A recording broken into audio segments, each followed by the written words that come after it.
ॾिसो हिकिड़ो सुवाल मां तव्हांखां अहिड़ो कंदुसि। असांजा पुराणा लोक दास्तान अव्हां ज़रूरु ॿुधा हूंदा, जिन में सुहिणी मेहार, मूमल राणो, उमर मारवी ऐं ॿिया बि खोड़ सारा अहिड़ा दास्तान आहिनि जिन में असांजी मोहबतुनि खे अमर कयो वियो आहे। भला अॼुकल्ह जेको प्यारु कयो थो वञे उहो अव्हां जी नज़र में छा आहे? खोसा साहब को वक़्तु हुयो जॾहिं प्यार ऐं मोहबत जी दास्ताननि में लैला मजनू, ससी पुनू ऐं हीर रांझा जो ज़िक्र हुयो।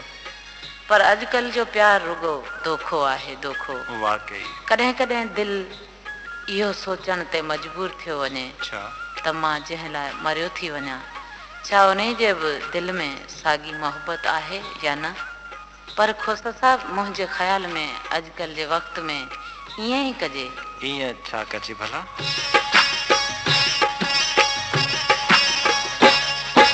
लिख सुहिणा लिख, भली दुख हुजे या सुख रे, तीरंदासूं हिकु जानी, तीरंदासूं हिकु, तीरंदासूं हिकु सुहिणा, तीरंदासूं हिकु।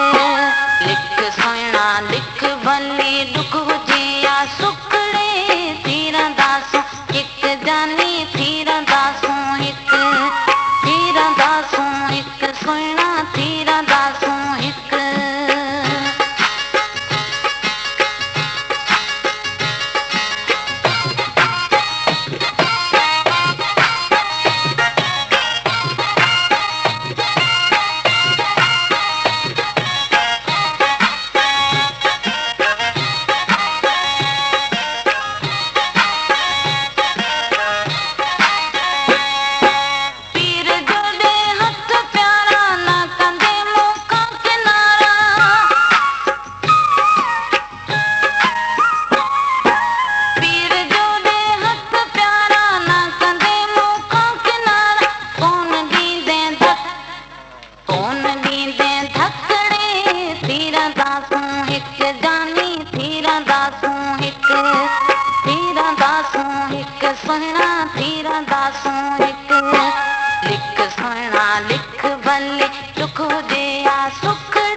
सुहिणा लिख भले दुख हुजे या सुखड़े थी रहंदासूं हिकु जानी थी रहंदासूं हिकु थी रहंदासूं हिकु सुहिणा थी रहंदासूं हिकु